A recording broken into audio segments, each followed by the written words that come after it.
Še vedno je svež spomin na oktobrske požare, v katerih je življenje izgubilo 40 ljudi. Gasilci in oblasti upajo, da do podobne tragedije tokrat ne bi prišlo. Toda gasilci se ne borijo samo s požarom, pač pa tudi z vremenom, ki njihovo delo močno otežuje. Zaradi vetra je namreč relativno majhen požar hitro prerasel v ognjeni pekel.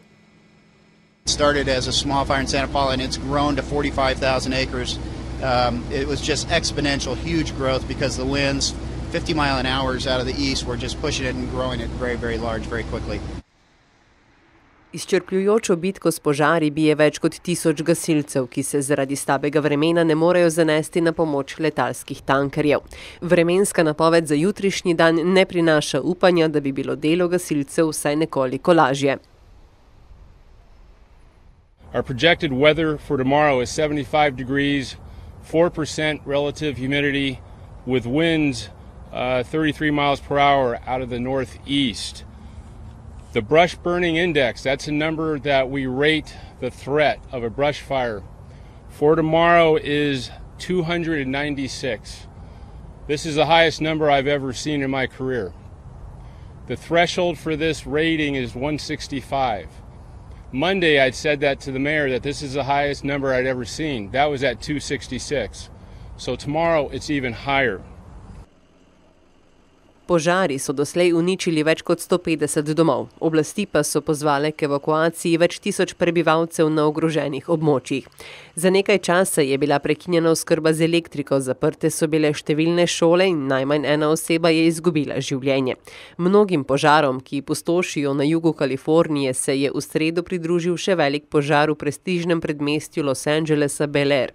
Ognjeni zublji so do večera uničili 6 objektov, med njimi poslopje v vinogradu medijskega mogotca Ruperta Murdocha.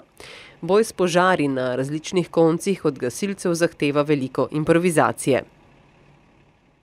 That was an initial request here for additional engines. We immediately went to the Creek Fire to see what we had staged there, and we got 15 engines from the Creek Fire here immediately, as well as some of the helicopters came from that fire.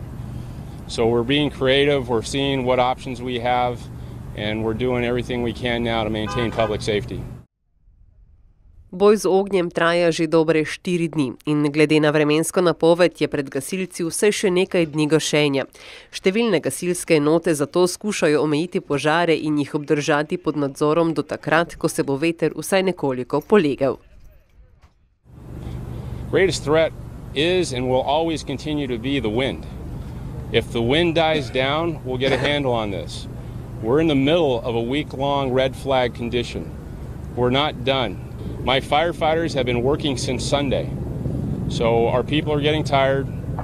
We are relying on outside resources and agencies to assist us as we continue this effort. Jesen je sicer čas, ko v Kaliforniji zapiha tako imenovani vražji veter. Ta piha iz puščave v notranjost Južne Kalifornije in prinaša suh zrak, ki povečuje tveganje za gozdne požare na gosto poseljenem obalnem območju.